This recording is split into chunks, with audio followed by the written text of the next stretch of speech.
For this assignment, I decided to learn more about the constructionist perspective of behavior. Therefore, I have made my video over the labeling theory. To fully understand deviance itself, labeling theorists refer to symbolic interactionism to explain social relationships between those perceived as deviant and the rest of the community. Symbolism is the societal meaning attached to deviant actions. Interactionism is the effect of the actions between the supposed deviant and the conventional society. Symbolic interactionists assert that the label associated with an action is more valuable than the act itself. Labeling theorists attempt to understand the complexities of symbolic interactions by asking both of the following: who gives the label to the supposed deviant, and what are the effects of labeling on both parties? According to labeling theorists, people who represent the forces of law and order as well as conventional morality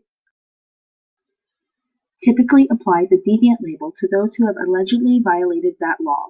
Conversely, low socioeconomic, minority groups, or powerless individuals are more likely to be labeled deviant. Therefore, a poor or black person is more likely than a rich or white person to be arrested, even if both have committed similar crimes. American sociologists began utilizing the labeling theory in the 1960s, due largely in part to Howard Becker. However, its roots have been associated with Emile Durkheim's concepts. While previous theorists, such as positivist theorists, emphasized the causes of deviant individuals, Becker centralized on the correlation between labelers and the label.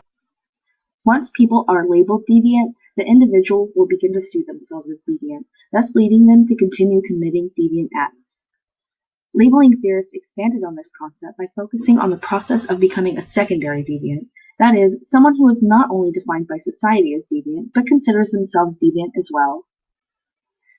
While the consequences for the labeled are mostly negative, outcomes of labeling often benefits the community that applied the label. One of the most important consequences is the strengthening and conservation of social order. One of the examples of this is the Santa Fe Strong effect after the Texas high school shooting. Major contributors to this theory are Howard Becker, Frank Tannenbaum, Edwin Lemert, and Thomas Scheff.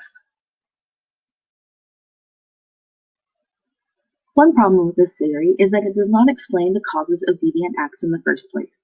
Also, there is no evidential support of the labeling theorist's assertion that the deviant label drives the individual into further deviant behavior. Lastly, this theory cannot explain hidden or powerful deviance because to be labeled, others need to know about the deviance. All information was gathered from our textbook.